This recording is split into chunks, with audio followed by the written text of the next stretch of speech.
I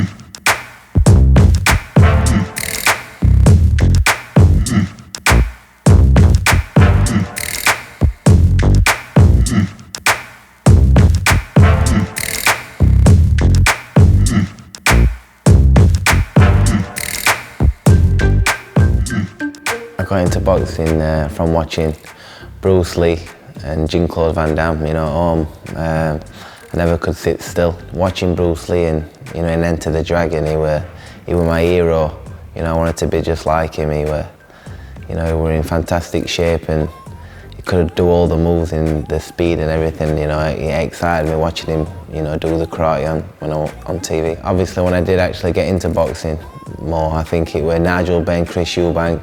They were on ITV at the time, and I remember watching them. And then Prince Nassim came through, and he's from around where we live, and we know, we've heard of him. We know who he is. So, and he just blew up, and coming in the same gym as him and watching him. I were in a fantastic gym down here at Brendan Ingles' place, and it were fantastic seeing these champions every day coming in. We've already had 3 world champions. At the time when the first champion was coming through, which was Nazim Ahmed, Kell Brook was nine years old, and it's nice to see that 20 odd years later, that kid who came in to watch Nazim Ahmed train and do his own bit of a training actually came through. So it's a fantastic story that he's followed a similar path, and he's turned out to be a very, very good world champion. Kell was that young child that just so energetic, the karate, the kung fu, just standing, being out with sort of 40 kicks out, flipping, just bouncing, that natural. He weren't like no normal child. He was just a natural athlete. So I'd say it wasn't Nassim Hamid, because I used to pick the Sheffield Star up and read obviously what Naz were doing, and there was this story going out around that Brendan Ingles saw, this little lad in playground, and there were 3 lads around him, and all trying to bully him, and they couldn't lay a glove on him. So to speak. I'm not saying they had gloves on, but they, it were all over. And I used to turn around and look at Kell and thought, you know what? If you could learn him not to get it, but he can it, he'd be world champion. So I would say, yeah, Nassim Hamid, inspired me certainly, but it was something that Kell naturally loved. You could see it was in him, So I would say Nassim Hamid inspired me, to bring Kell down to the gym. I met him down here when he was about 9 years old. Brendan told me he'd got this super kid who was going to be better than Naz, and I'd heard it all before, but Kell's looking as if it's a good possibility he could be. A friend of mine called Paul Borrington, actually, he's always down the gym, and he kept telling me about this super kid they got, Kell Brook, and he was fantastic and everything else. I thought I'd better pop down and have a little look, because I've actually been a friend of Brendan's for over 40 years. I've been coming down here for a long, long time, and I've seen a lot of change and a lot of boxers. And Kell, along with Barry at the moment, they are the boys in this gym. There's no doubt about it. They're both very, very good. His temperament's good. He listens. He doesn't really question anything. He takes it all on board, and whatever advice you give him, he makes it work for him. So realistically, it's very, very easy to train. I've had much more less skillful or better fighters who've been much more hard work, and you tend to find with fighters at the level he's at, can be prima donnas, but Kell's down to earth, grounded, and it's an easy job training him, really. I started boxing when I were 9, and all the way through from school. I used to finish school. I used to jump on the bus.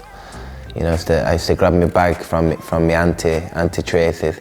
She just lives across from the school, and I used to get on the bus, and I used to come to the boxing gym, every day. When I was telling the teachers I'm going to be champion of the world one day, they kind of laughed and they said, you need to get that pen there and that paper. You need to do some work. You need to concentrate more on this. And I wish that I would have, tried more at school. But when it's all said and done, when it comes down to it, I didn't really need to have that pen and paper. But I wish that I would have, because my spelling and everything else is not the best. Today I wish that I would have tried more at school. I've known Kell since I was 13 years old. When I first moved to the gym, he was a contender, just turning pro and trying to make waves through the boxing. I've seen him go from contender to world champion just through hard work and determination.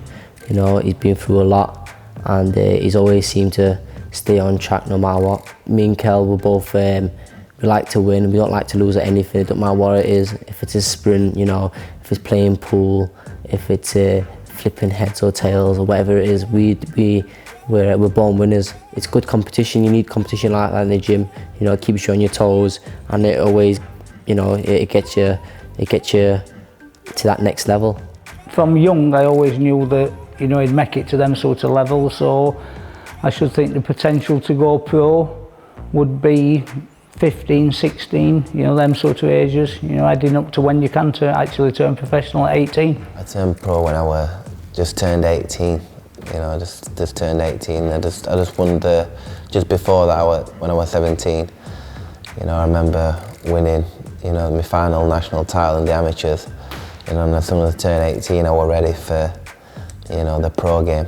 It was strange. It was strange for me because, you know, I had to take the head guard off and, you know, the vests off, you know, from the amateurs, and I thought, you know, this is the professional ranks now. You're fighting men, and this is when it gets real, you know. But you know, this gym is, you know, programmed for professional fighters. You know, the styling. There are a lot of professional fighters in here, and I knew that I'd adapt beautifully, and I'll be flying through the rankings. So, you know, I was excited as well, but I was also very nervous for my first fight. First time I saw Kel boxing as a little kid, he was very talented, you know, very, very talented boy, there's no doubt about that at all. So it's always difficult to assess whether they're going to move on to be world champions, but you always think sometimes this kid could be better than everybody else we've got in here, and Kel certainly fitted into that category. It's one of those things, it's the X factor, it's the thing that you can't quite determine about, you know, a sports person, or in this case Kel Brook. You know, he's uniquely built, he's got good physiology, he's got determination, he's got a single-minded mentality. You know, and when he gets in that ring, he's a killer. But when he comes back out of that ring, he's a, you know, Kel Brook, family man, a bit boyish in what he does. But the thing what he's got, you just can't put your finger on what it is, what gives him the X factor. And you know, I don't think he's going to even going to tell anybody.